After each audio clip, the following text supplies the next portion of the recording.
Jesus, Jesus o Kristo. Pag narinig mo ang kanyang pangalan, agad mo ring maiisip ang kanyang mukha. Sa maraming pagkakataon, naisa sa larawan ang mukha ni Jesus na may balbas, mahaba ang mukha at may mahabang buhok. Kadalasan, may matapang, matamlay at maamong mukha na tila makikita ang pagkataong may pasensya o di kaya ay may mukhang nasa gitna ng pigati.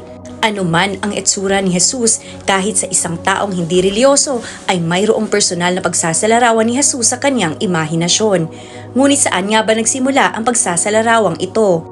Hello kayolo! Lahat ng mga nakakamanghang kwento ng mga tao, karanasan at kasaysayan ating tatalakayin dito. Kaya please like, share this video at mag-subscribe. Ating alamin ang 10 kilalang mga lumang pagsasalarawan o mga imahe ni Hesukristo. Simulan natin noong 6th century sa St. Catherine's Monastery na makikita sa Egypt malapit sa paanan ng bundok na nooy kilala na Mount Sinai. Ito rin ang monasteryo kung saan nakita ang Codex Sinaiticus. Dito rin makikita ang imahe ni Jesus na pinag-alamang pinakalumang Byzantine icon na makikita pa rin hanggang ngayon na mula pa noong 550 AD. Sa kasaysayan ng Byzantine Empire na kilala ring Eastern Roman Empire, alam mo na siguro na ang mga icons o idolo ay naging isang matinding kontrobersya. Ang isang idolo ay ginagamit sa pagsamba. Sa early medieval period, may mga Kristiyanong ayaw sa pagsamba sa idolo at mayroong ding may gusto sa paggamit sa idolo. Sa mga kumontra sa idolo, nalaman na sinira nila ang halos sa mga imahe ni Jesus, ngunit isa sa mga nakaligtas ay ang imaheng ito na nakita sa Egypt dahil di umano kontrolado ng mga Muslim noon. Ang imahe nito ni Jesus ay tinatawag na Christ Pantocrator na ginagamit pa rin sa iilang simbahan. Ang imaheng ito ay may unique na estilo tulad ng paglagay ng halo o sinag sa ulo ni Jesus. Sa kaliwang kamay ay hawak niya ang bagong tipan na may disenyong krus at ang kanyang kanang kamay ay may nakakumpas na may simbolo na ICXC o ibig sabihin Jesus Christ. Isa rin sa unique feature sa mukha ni Jesus dito ay may magkakaibang itsura na di umano'y sinadyang gawin ng gumuhit nito na ibig sabihin ay ang dalawang katauhan ni Jesus. Ang sumunod na imahe ay natagpuan sa isang bayan sa Israel na Shifta, na hindi kalayuan sa St. Catherine's Monastery. Ito rin ay makikita sa Byzantine site na nasa taong 550 AD.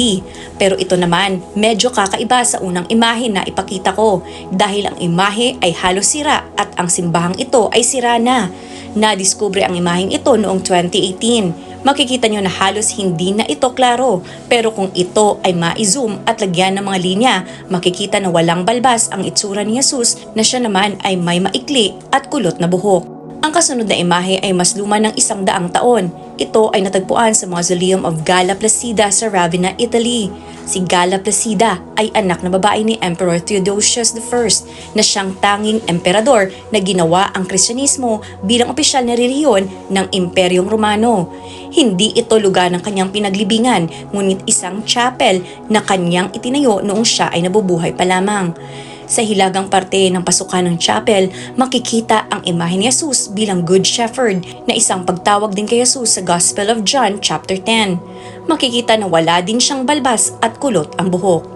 Ang sumunod na imahe ay nasa parehong panahon. Paatras tayo dahil ito ay nasa 425 AD. Ito ay inukit sa pintuan ng Santa Sabina Basilica sa Rome na siyang naging headquarters ng Dominican Order of Catholic Friars. Isa sa kamangamanghang imahe nito ay ang pinakalumang imahe ni Jesus na nasa krus at kasama niya ang dalawang kriminal na kaugalian ng naisama sa pagsasalarawan na napakong si Jesus. Sa larawang ito, makikita na may balbas si Jesus na ibig sabihin noong ika-6 o 7 siglo, may kaibahan na sa pagsasalarawan kay Jesus.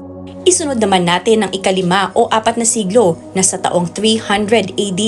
Malimit sa mga imahe na ganitong siglo ay makikita sa mga catacombs o nasa nicho sa ilalim ng lupa kung saan karamihan ang mga ito makikita sa sinaunang Romano.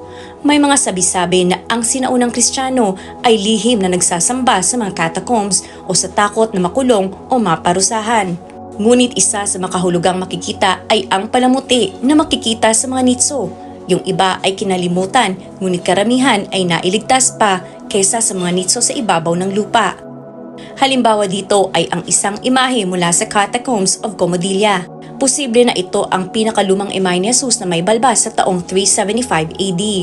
Nakakamangha dahil ito ay nasa 1,650 taon na hindi malayo sa popular na imahe ni Jesus na nakikita natin ngayon.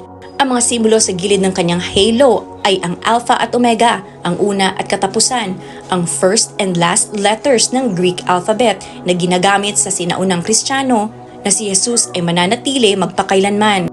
Gayunpaman, hindi lang ito ang mga naitalang mga imahe dahil meron pang mas luma sa mga ito. Ito naman ay pagsasalarawan kay Jesus na walang balbas at ating makikita ay tipikal na itsura ng isang tao sa panahon ng Imperyong Romano.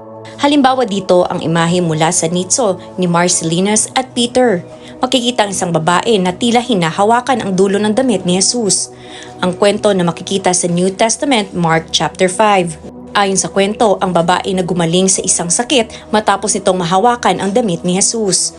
Ngunit ang mahalaga nating bigyang pansin ay ang pagsasalarawan ni Jesus na itsurang Romano.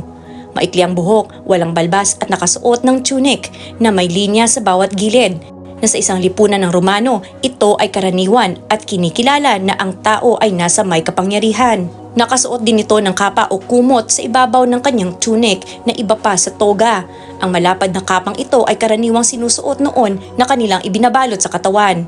Kapansin-pansin sa kapang suot ay ang tassel o borlas na siyang hinahawakan ng babae.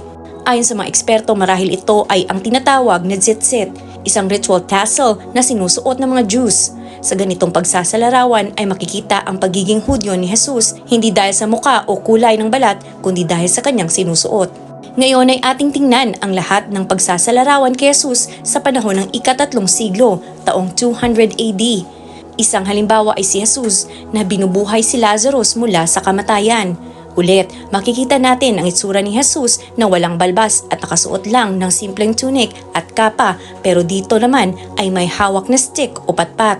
Sa Imperyong Romano noong ika-3 siglo, ang paghawak ng patpat ay sumisimbolo ng mahika, oo parang Harry Potter. At para sa mga Romano noon, ang kwento tungkol kay Jesus na nagpagaling ng may sakit at pagbuhay ng mga yumao ay di umano'y kwento tungkol sa paggamit ng mahika. Ngayon ay umabot na tayo sa ating top 3 na mga imahe.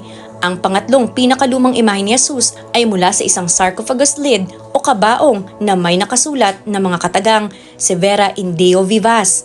Ngunit tandaan na ang imahe sa gilid ay hindi si Jesus, kundi ito ay imahe ni Severa, isang babae na inilibing sa partikular na kabaong. In Deo Vivas na ibig sabihin, may you live with God. Si Jesus naman ay nandito, siya ang hinahawakang sanggol ng kanyang inang si Mary o Maria. Ang tao sa likod ni Maria ay maaring si Joseph, ama ni Jesus, at ang mga nasa harap nila ay ang 3 pantas na lalaki o mas kilalang 3 wise men. At syempre, ang isang tala. Sa makatuwid, tawag natin ay Christmas. Ang pangalawang pinakalumang imahe ay ang imahe na mula sa Catacomb of Calixtus sa taong 230 AD. Dito makikita si Jesus bilang Good Shepherd o mabuting pastol. Nakasuot naman ito ng maikling tunic at mukhang mas bata ang muka dahil hindi naman malayo ang pagsasalarawan dahil namatay siya sa nasa edad na 33. Makikita din ang simbolo ng isang tupa o kambing na nakapatong sa kanyang lieg.